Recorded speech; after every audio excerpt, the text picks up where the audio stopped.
அகிலத்தின் அன்பான சொந்தங்களுக்கு இனிய வணக்கம். மீண்டும் காலையினூடாக சந்தித்திருக்கின்றோம். காசாவில் போர் நிறுத்தம் அமல்படுத்தப்பட்டிருந்தாலும் இஸ்ரேலிய தாக்குதல்கள் தினந்தோறும் அதிகரித்த வண்ணமே இருக்கின்றன. பாலஸ்தீனர்கள் மீது காசாவிலும் மேற்கு கரையிலும் இஸ்ரேல் ஆக்கிரமிப்பு தொடர்ச்சியான தாக்குதலை நடத்தி வருகின்றார்கள்.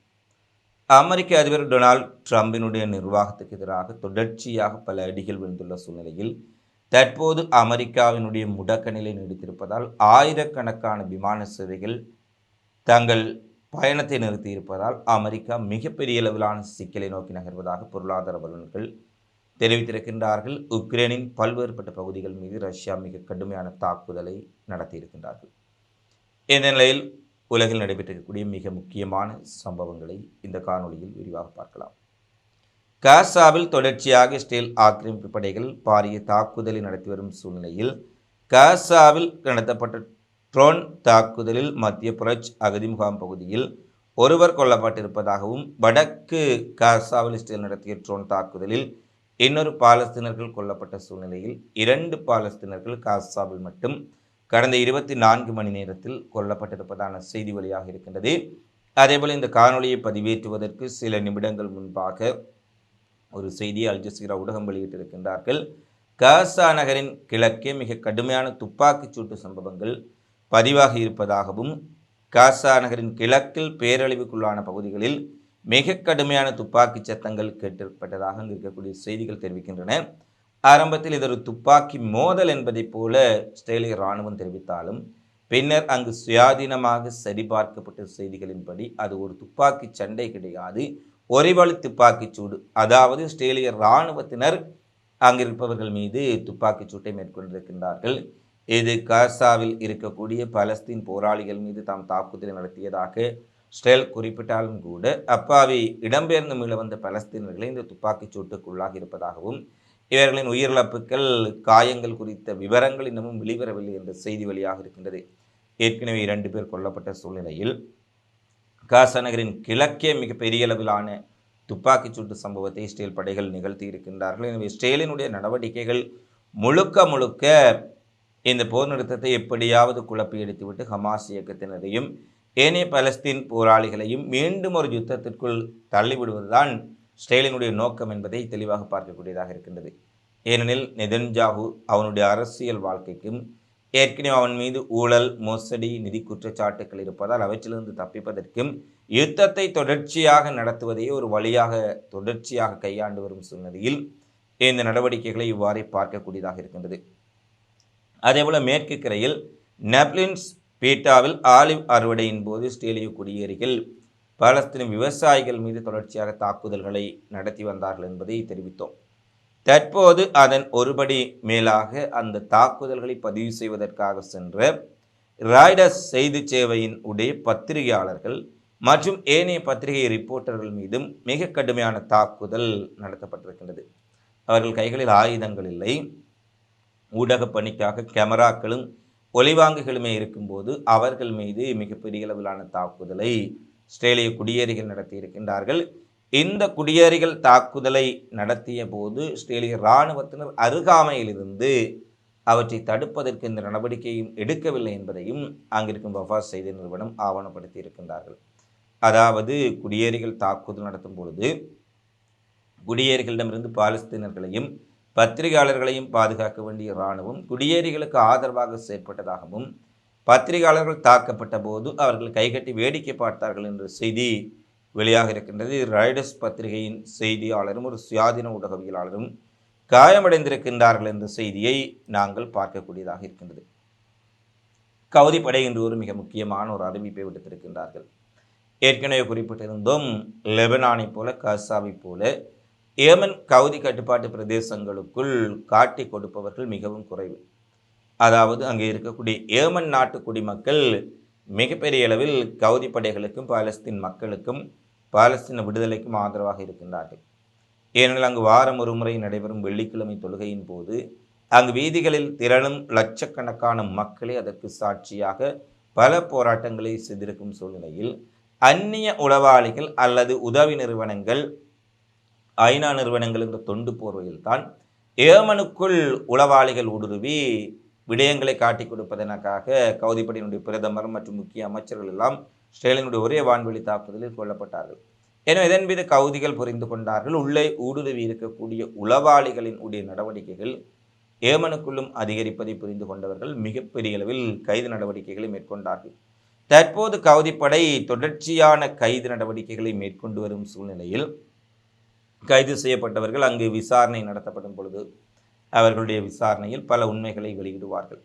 அந்த நிலையில் தான் அவ்வாறான விசாரணைகளின் பின்னர் நடத்தப்பட்ட சூழ்நிலையில் அமெரிக்கா, இஸ்ரேல், சவுதி அரேபியாவுடன் இணைக்கப்பட்ட ஒரு மிகப்பெரிய இரகசிய உளவுத்துறை உளவாளிகளை தாங்கள் கைது செய்து அகற்றிவிட்டதாக கவுதிகள் குறிப்பிட்டிருக்கின்றார்கள்.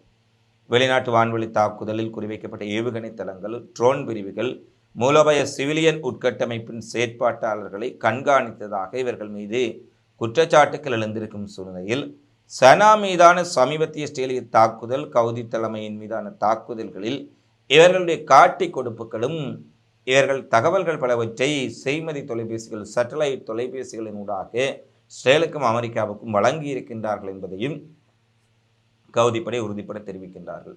இஸ்ரேலுடன் தொடர்புடைய, அமெரிக்காவுடன் தொடர்புடைய, சவுதி அரேபியாவுடன் தொடர்புடைய பல உளவாளிகளை மொத்தமாக கவுதிப்படையினர் தூக்கி இருக்கின்றார்கள். இவர்கள் கைது செய்யப்பட்டிருப்பது நிச்சயமாக இஸ்ரேல் அமெரிக்காவுக்கு அதிர்ச்சியை கொடுத்திருக்கும்.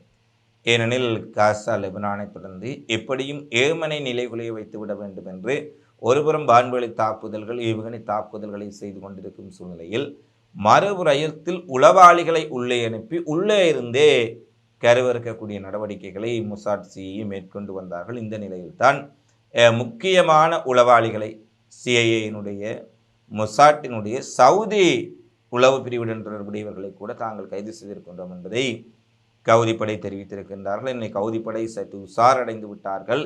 உளவாளிகளை எனில் வெளியிலிருந்து போர் புரிவது சுலபம், ஆனால் உள்ளே எமக்குள்ளே எம்மோடு கூட இருந்து குளிவரிக்கும் துரோகிகளை உள்ளே ஊடுருவி கரையானை போல அழிக்கக்கூடிய உளவாளிகளை களையெடுப்பது மிக முக்கியம்.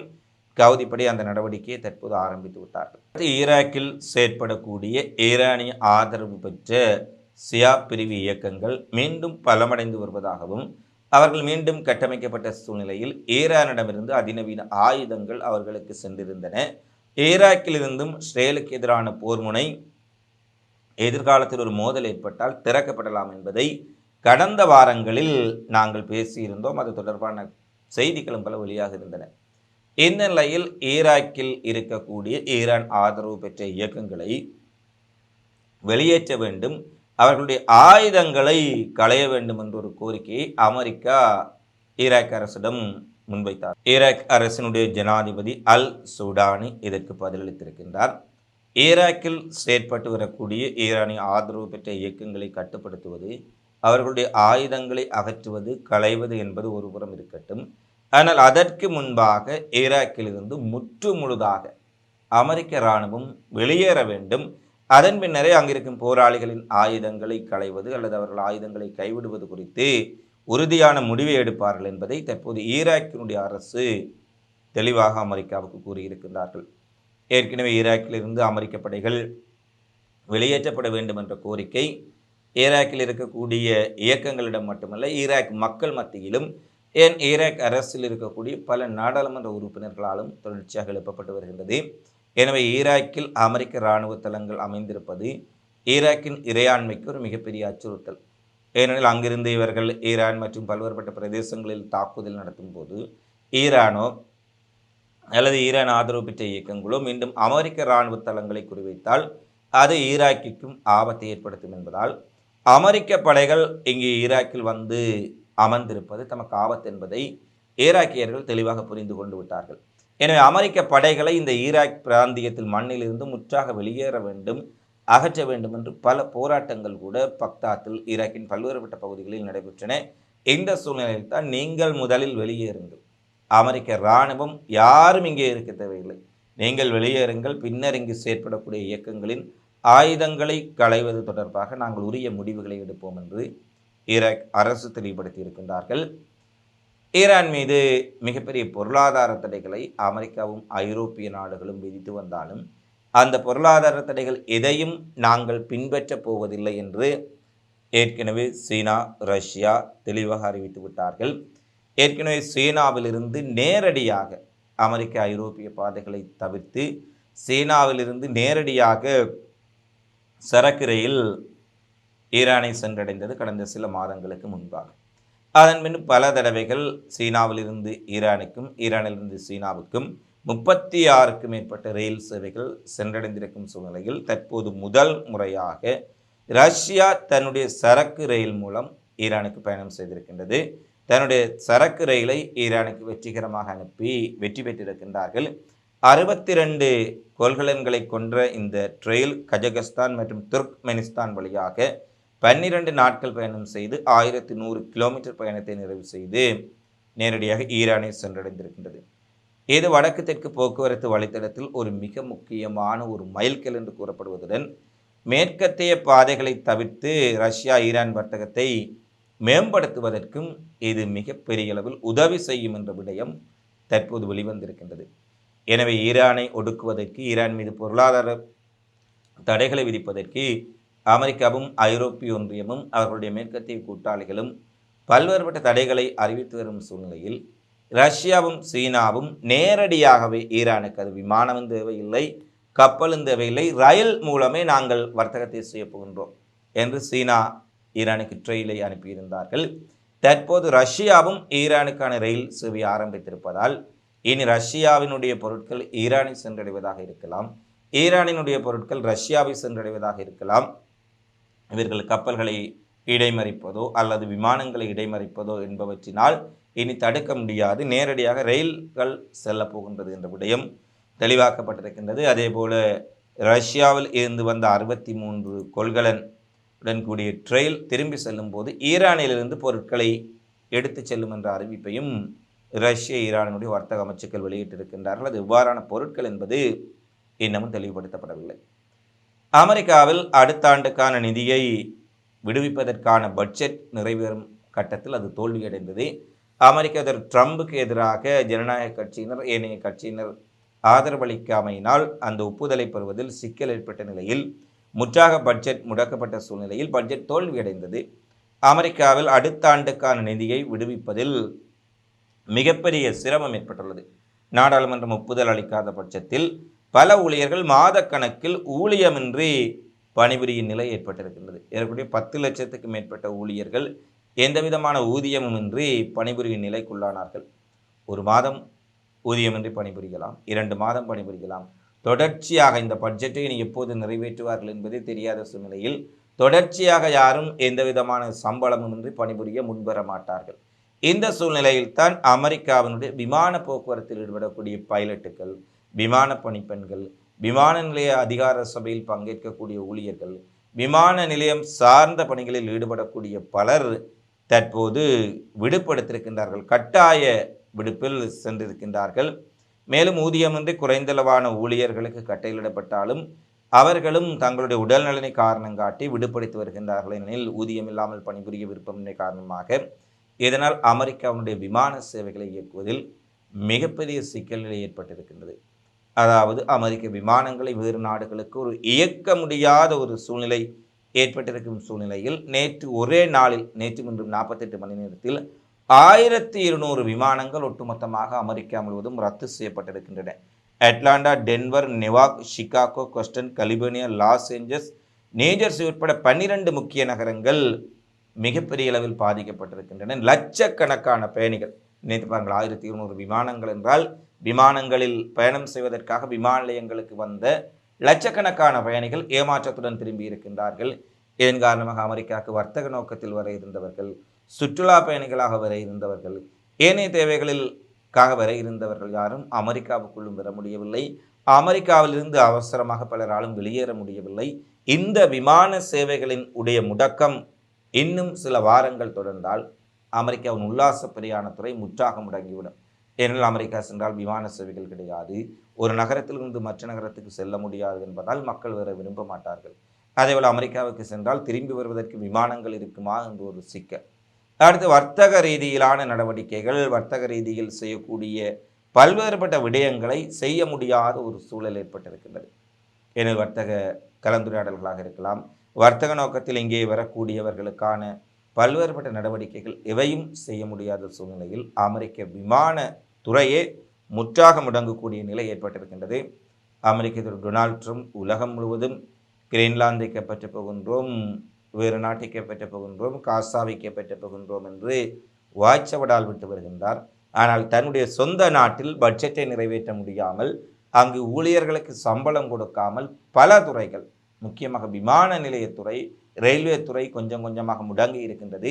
இதுதான் ட்ரம்ப் நிர்வாகத்தினுடைய நிர்வாக சீர்கேடாக இருக்கின்றதை பார்க்கக்கூடியதாக இருக்கின்றது.